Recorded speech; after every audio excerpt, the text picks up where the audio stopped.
Hey y'all, we are back in the office and I'm going to try to talk a little louder this time, but also not be super loud. So I hope y'all can hear me. The baby is taking a nap, and nap time is usually the only time that I can record in the house. Yesterday, I took full advantage of the beautiful weather, the sunshine, blue skies, and it was like 60 degrees. So I took advantage yesterday and went ahead and started my tomato seeds and my peppers and my eggplant for indoors. But today I want to talk with y'all about seed organization. And if you haven't bought your seeds, if you don't have your seeds organized, if you haven't started your seeds, that is completely fine. I'm early with everything because I want to make sure that I record things and get it out to y'all so that you can better prepare for things that are coming up. So just, for you new beginners that need direction. Today I want to talk with y'all about seed organization because I plan to have a year-round garden, and I did a whole lot of searching about seed organization, and a lot of people I see have these really nice plastic containers inside of a plastic box, and they sort their seeds according to type, like tomatoes with tomatoes, peppers with peppers. And then also I've seen where people put their seeds in a binder, like in one of the the baseball card kind of divider things, whatever they're called. I don't remember what they're called. But anyways, I didn't feel like that really worked for me because my brain thinks on the level of, what do I have to do tomorrow? What do I have to do in a week? What do I have to do in this month?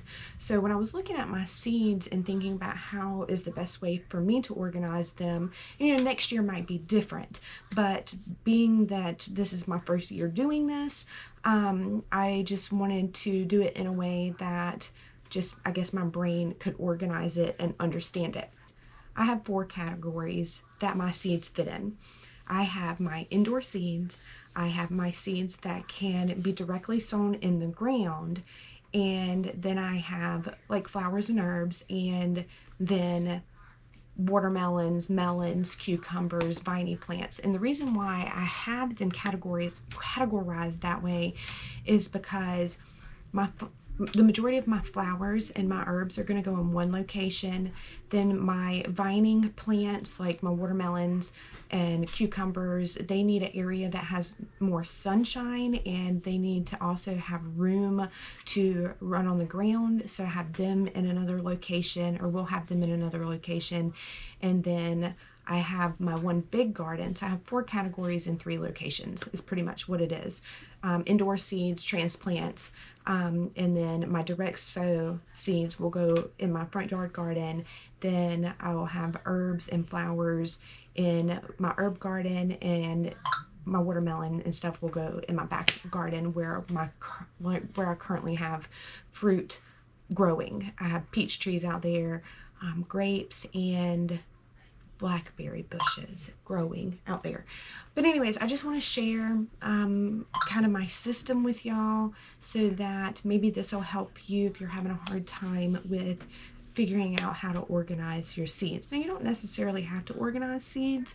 You can always just go to Tractor Supply, Lowe's, Walmart, wherever you buy your seeds, the nursery, and just buy what you need for that year or for that season and just go from there. However, I plan to do this for a long-term thing, and I'm trying to set up a system that works best for me. First, I want to talk to you about my first category, which is indoor seeds. And this video, hopefully it won't be too long, but I just kind of want to go through with you to show you what I will be growing or what I hope to grow, and how I'm keeping up with all of it. So I have this book, this thing. This briefcase binder was a gift from my husband. Might have been a Christmas one year or anything, but this is my entire life. This is how I keep all the things organized for farming, gardening, homeschool, baking, everything. And then like I said, because my brain plans on a monthly basis, I have my calendar set up in a way that lets me know all the things that I need to do also with my garden. And like we're in February right now. Today is let's see, what is today? Today's the 17th of February. Yesterday I started my seeds. Like on my calendar, I had to start my indoor seed flats on the 13th, which is just kind of a, not necessarily do it that day, but an idea of when to start getting things done. So the 13th made it 9 weeks from our last frost date, and I didn't do it on the 13th. I did it yesterday, and it's still like roughly around, or actually it is still 9 weeks from our last frost date. So I'm still early, but because this is the first time I've done indoor seeds, I wanted to make sure that I gave myself enough time for them to grow, and if they died, then I can start over, that kind of thing. Or if they just didn't do anything at all, then I can readjust and make it, just redo things. If what I planted yesterday does make it, I do plan to repot, and my goal is probably within the next couple weeks, the little potting shed type thing with the windows in it that was out back that you saw in yesterday's video, I plan to turn that into like a little greenhouse storage area for plants when they're ready to actually be outside, but not quite ready for the garden yet. I'll talk with y'all about my indoor seeds that I have started. So I have tomatoes, and I have, I think, 11 different tomato plants. I can't see the name on the seed packets because I folded them over and stapled them because they're still full of seeds. So I ended up starting 10 different tomato seeds yesterday. Like I said, I have 11, but my flat wasn't large enough for all of them, all the different varieties, and I also wanted to make sure that I included my eggplant in there. So I had to remove one. So I have the tomato Tabby's Heritage. So I won't be starting this one this go round. So because I'm staggering my planting, I can actually save this one and plant it in a couple of weeks for indoors. So I want to tell y'all what other tomato seeds that I have. I have the Kentucky beefsteak, which I'm super excited about. Now, when I ordered from Baker Seed, it was at the, I don't know, I think I might have ordered them in June or July of last year, and that is also when there was the seed shortage. So I ordered a lot of, I wanted variety, but also they were out of, I guess, the things that,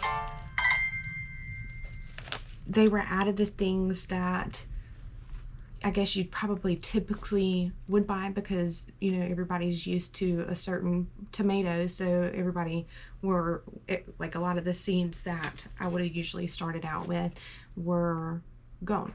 So I just ordered a whole bunch of different types of tomatoes because I'm just excited, and I'm optimistic, and I want to try new things, and also because what I was used to wasn't there. So I just ordered seeds, and I'm just really excited to share that with y'all.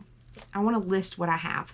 I probably won't list absolutely everything that I have because it's like 300 seed packets, and I just really want to talk with y'all about really just how I have it organized, but I want to tell y'all what I just started because they're super cool.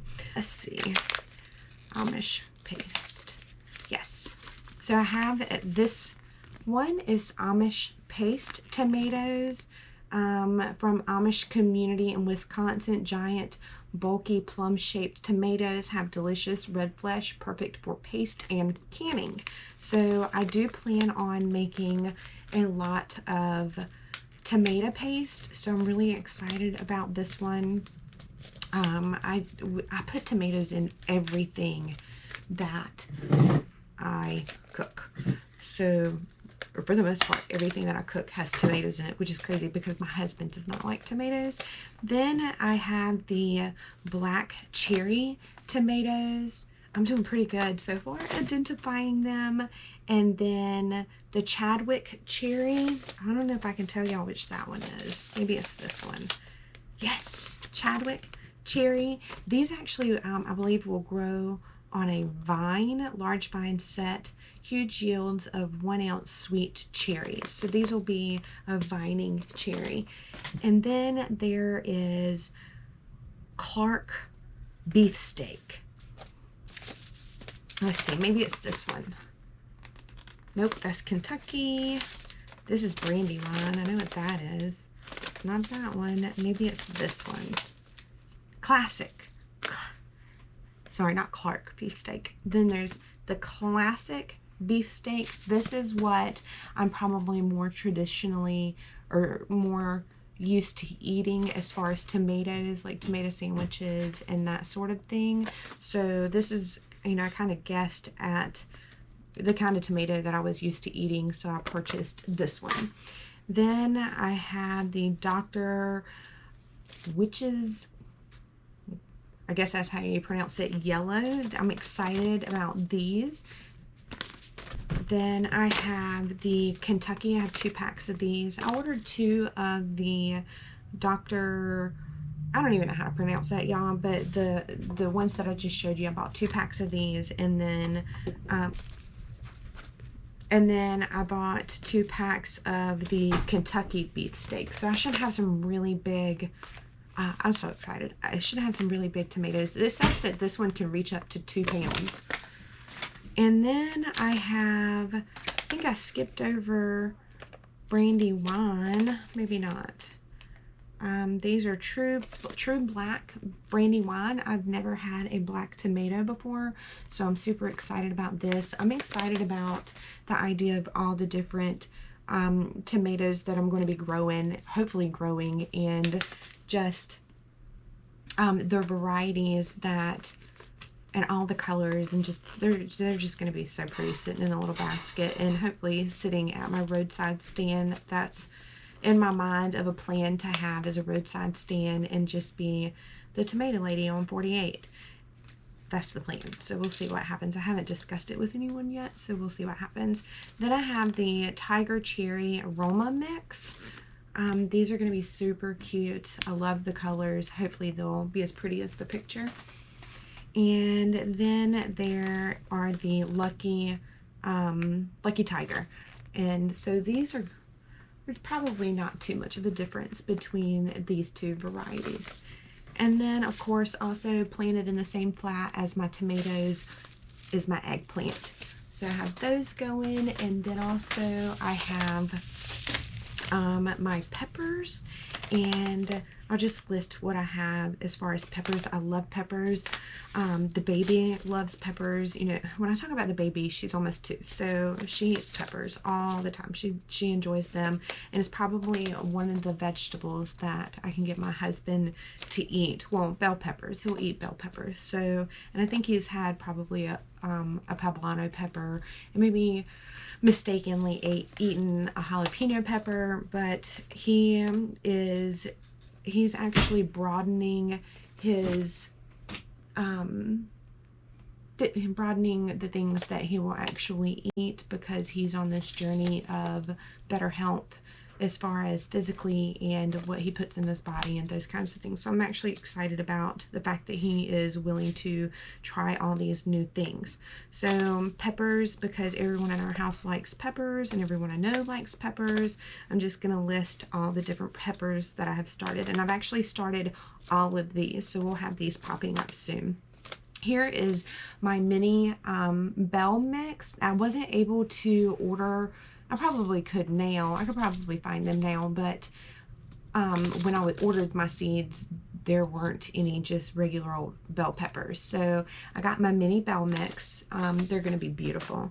Then I have my Big Gems and poblano.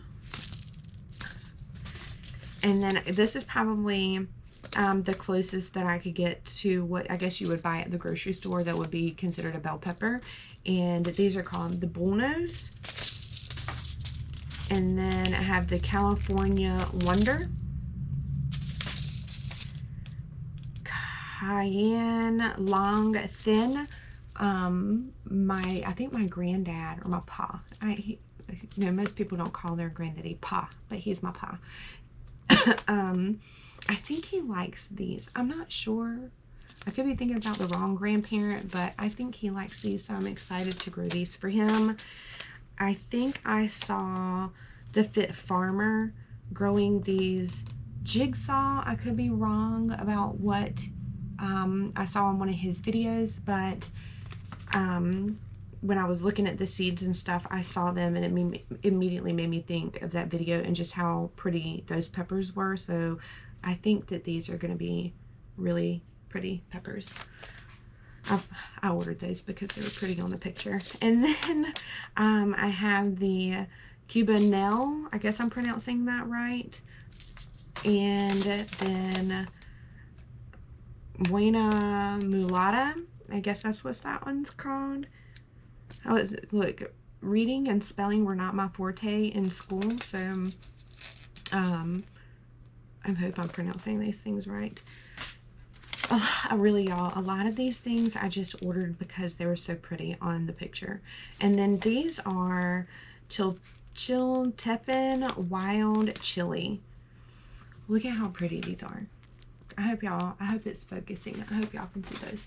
Anyways, those are all the seeds that I started yesterday and should be sprouting within the next 2 weeks, and then we'll just let them grow and hopefully they won't get leggy in here. I will share my indoor grow system with you in another video. Right, today we're just talking about seeds. Then I have a whole bunch of flowers. You know, I love sunflowers. My mom loves sunflowers, and I wanted to grow sunflowers because I use them as far as inspiration for photography and painting, and I want to do a really beautiful huge canvas, just probably a single sunflower. So I'm actually mainly planting sunflowers for the birds and for inspiration in photography and paintings. Last year I started an herb garden, and it has more like herbs, that culinary herbs, you know, you could use them medicinally, but I mostly planted them for culinary purposes. But in my herb garden that I started last year, I planted lemongrass, lemon balm, a bunch of different kinds of mints, peppermints, lavender, rosemary, 2 different kinds of lavender, 2 different kinds of rosemary, fennel, basil, but that died out, so I don't have any basil right now, cilantro, oregano, and I think that's about all that is in the herb garden that I created last year. And that one has actually held on through the winter because, you know, herbs tend to be hardy. But I'm actually moving. I'm going to keep that one where it's at because that's around the little potting shed greenhouse thing that I'm going to do. But I have a new location that I'm going to better organize as far as having my medicinal garden. So in my medicinal garden, I am planting echinacea. I have 2 different types of calendula. Then chamomile, because I plan to make chamomile tea. I drink chamomile tea every night. It's my go-to relaxation. And then I want to grow my own dandelions for the dandelion roots so that I can have dandelion root tea and replace my coffee with dandelion root. And then basil to replace my basil that I lost last year. Marjoram. Just learned about this one. Didn't even know it was a thing. Haven't even had it. I did buy some marjoram dried herb for culinary purposes, but when I saw it, it reminded me of my granny, and because her name was Marjorie, so I actually bought this one in memory of my granny, just because the name is close to how she spelled hers. And then, of course, I have parsley. This will probably go over in my culinary herbs. And then I have 2 different types of sunflowers. Last year's sunflowers, I'm excited to see. I just threw sunflower seeds everywhere. Like I harvested them and I just walked around the yard. As long as the chickens haven't eaten them, I just walked around the yard just throwing out seeds everywhere. So I'm excited to see what random sunflowers will sprout up this spring. And last year was kind of a mix. So I had all different kinds of sunflowers popping up everywhere. But then I didn't tell my husband that I just walked around the yard throwing out sunflower seeds. So I'm just waiting with anticipation of all the random places that sunflowers are going to be. So I have the Hopping Black Dye sunflowers, and then the Titan sunflowers. I am so excited to see how tall they get. And then I'm not going to go through my big list of seeds. I'm just going to show you how I organize that, but I will tell you what is going to go in the, I guess, fruit garden. I have 3 different kinds of watermelon. I have my husband, he eats cucumbers, so I want to make sure that I have a variety of cucumbers for him to eat. And then I have 2 different types of melon, and I think my mom really likes melon, like honeydew. So a lot of the things that I purchased with people in mind, so that I could give away food as gifts to people. And then I got this blackberry. Don't even ask me how to pronounce that. I have no clue.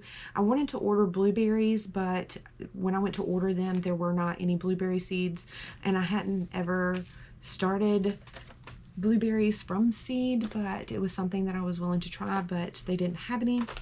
So I just got these berries instead. So, and I've never heard of them, so I've just figured I'd try them out, see if they grow. If they do, wonderful. And I'll plant them out there in the fruit garden. So this box, my George's Barbecue box, is a wonderful box. Comes with its own little dividers. This box is my direct sow box. These are the seeds that are going to go directly in the garden. And what I did was I used the Mother Earth News garden planning app to figure out how to organize my seeds per month, not necessarily by category. And I also have a system in place. So like if this box were to get spilled or something like that, I'm going to show you the system that I have in place for that. But in this box, I will start outdoor planting hopefully mid-March to late March. We'll have to see how the weather goes. I have no idea. I might have to make adjustments and not start till April or maybe even May. I don't know, y'all. Like I said, I'm new at this, so I'm not going to plant everything all at one time. I'm going to plant little bits at a time and just see how things go. And then that way I can learn for myself and have my own notes. So if I do plant in March, I'll start out with little amounts, and then I'll stagger my planting periods, and I'll just keep a journal, and I recommend that y'all do that as well. Keep a journal with what works and with what doesn't work. That way next year when it comes up, I'll know that, you know, either I could plant this in March or I couldn't plant this in March. So all the seeds that I can supposedly start in March are under the March category, and I have them alphabetized.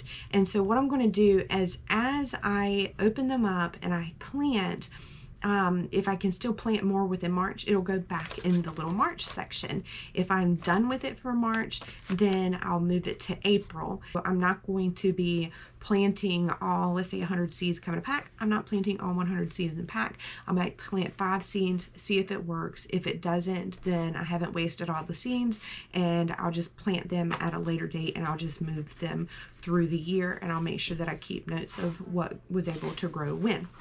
So if this box, like I said, Ricky's going to build me a box that'll have a lock on it so that I don't have to worry about little hands getting into it, because I've put these seeds in this box probably 10 times already. The baby's kind of stopped messing with it now. So, anyways, if this box were to get spilt or she were to get into anything else, I actually, in my book, everything is alphabetized in the box, and everything is alphabetized in my book. I actually have a seed list of what is supposed to be in each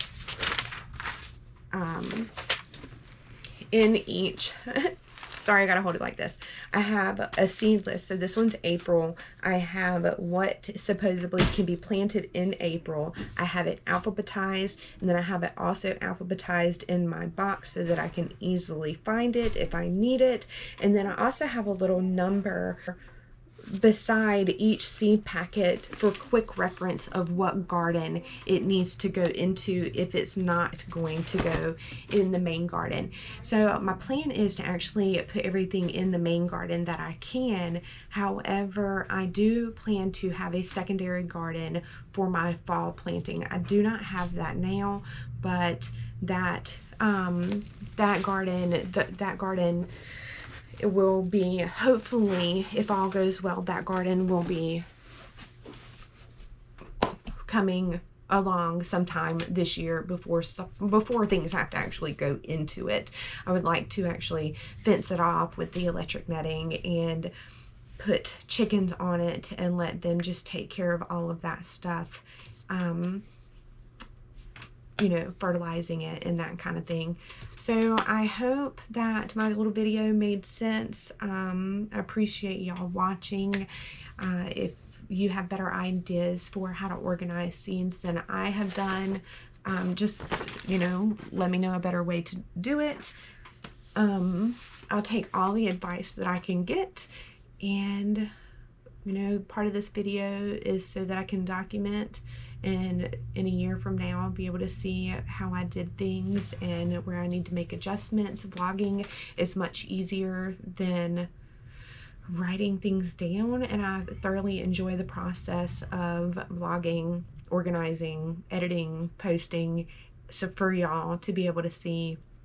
But anyways, it's just part of my process that I enjoy, and it gives me motivation to do more and make it a point to make sure that I do it right and continue to do it right. So anyways, I appreciate y'all watching. Subscribe, leave a comment, and I guess I'll talk to y'all later.